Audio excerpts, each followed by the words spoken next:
Mabuhay kabuhay. Mauni ang ikaduhang tulay ikan ka sa sentro sa Opol. Nya kung left turn punta dire kabuhay, mauni ang diversion road. Opol to usa diversion road o Opol na connect ni siya. Pero kung human na jud ang coastal road kabuhay, dito na nimo connect, pwede na ka mudritso lugar o divert gikan dire sa Opol paingon dito na sa Puerto. So dire nagsubay ta karon sa diversion road, Opol diversion road. Unya dito din ta mo gawa sa Ulwa bus terminal. 4 lanes sad ni kabuhay nga kalsada, 4 lanes buwag sad ni nga kalsada. Daghan ang gaagi diri kabuhay kay kibali kung mo divert ka, so dili na ka makaagi sa sentro sa Bulwa.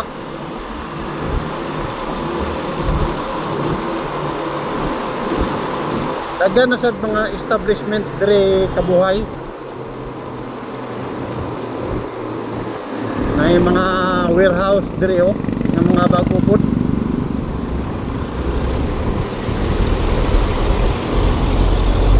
Na po dire ang City Hardware o taud-taud na ni siya kabuhay nga kuan kabuhay diversion road, taud-taud na ni. Pero kini nga diversion road sumpay gid dito sa coastal road. Diya sa kanang Agura coastal road na muna diya na daplin sa dagat. So, mulaos na dito sa Puerto kung mahuman na. So gikan dire pwede na ka dito na sa Puerto mo lusot going ka sa Bukidnon o mulaos na baka sa Hingog, Butuan. So og mahuman na diya kabuhay, taas gid ni nga diversion road kabuhay. Taas ni nga diversion road.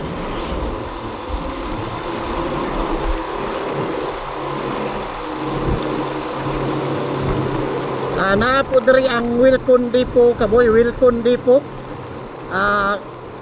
Construction supply man ni kabuhay nga kuan nga establishment. O dako kay ni siya nga kuan kabuhay ining establishment. Mara construction supply and natanan mga finishing product diya sa construction na diya. Unya aircon na ilang tindahan kabuhay. So social na nga kuan Wilcon Depot ang ngalan ana. Na po diri ang 7 Seas kabuhay. 7 Seas. Diri na diri kita nimo ang 7 Seas. Katong sikat kayo nga water park. Yes, water park 7 Seas. Nadiyan alabyan lang yato, nagyapon rin sa Diversion Road area.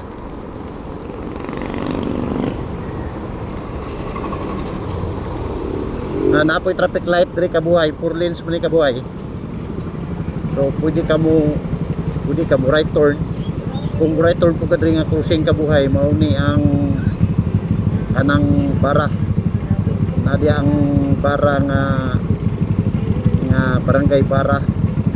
So mukunik po ka dito sa highway, national highway.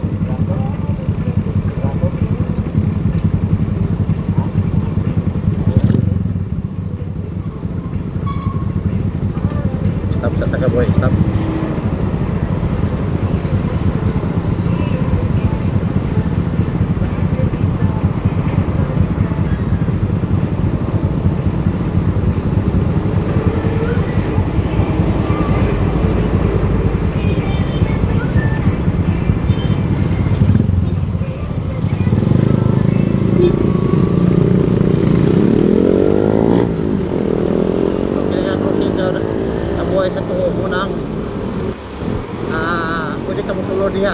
kag Barangay Bara dayon sa highway na pudayon ka kunik ka sa highway.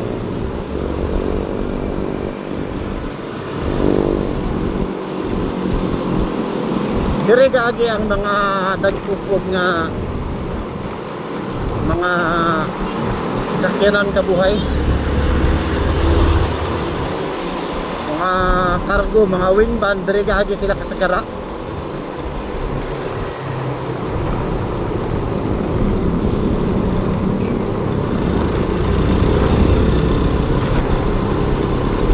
Labi na katong mga gikan sa Iligan, Lanao nga mga cargo trucks dayon mo adto sila og Bukidnon. Pwede na sila dire moagi, dire na mo agi, ayaw na mo dito sa sentro, dire mo moagi dito na din mo connect, lusot na mo dito sa Gusa, diretso na dayon mo sa Gusa.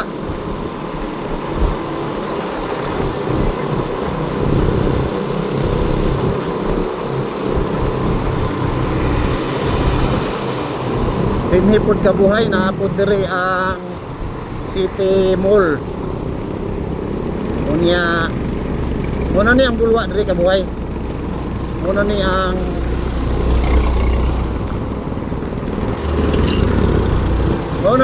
kuan bulwa terminal. Unya na po dire ang fish landing kabuhay na address ang wala. Muna ang fish landing area. Na dire tanan mga ini ang isda diha ang kuan gikan nga mga daglagyo nga mga fish car, diha sila mo landing, fish landing area. Unya pud kini pud diri nga area kabuhay mao naman ni area ang Bulwa bus terminal, na pud diri ang vegetable landing area. Unya naiplano ani sa local government sa Cagayan de Oro City nga ibalhin ni siya ang fish landing area o ang kining vegetable area. Ang akong nasayran na initially ang kining vegetable landing area ibalhin dito sa Lumbia, Barangay Lumbia. Distansya po na diri kabuhay nga barangay. Tuwa na paingon na going kag if mo going kag kuan lugar talakag na adto ang Lumbia, Barangay Lumbia. So ang basin ang kuan ng siguro ang kining vegetable landing area lang siguro ang ibalhin dito kabuhay, kay halos putanan kining vegetable nato diri sa diri sa Cagayan de Oro lugar kining diri nga vegetable landing area gikan ni sa Bukidnon. So ang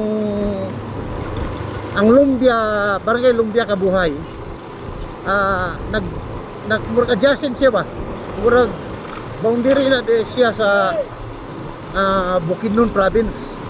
Doon na siya kay kanang Lumbia mula ka mga 20 minutes siguro abot na kag Talakag o lungsod sa Talakag, probinsya sa Bukidnon.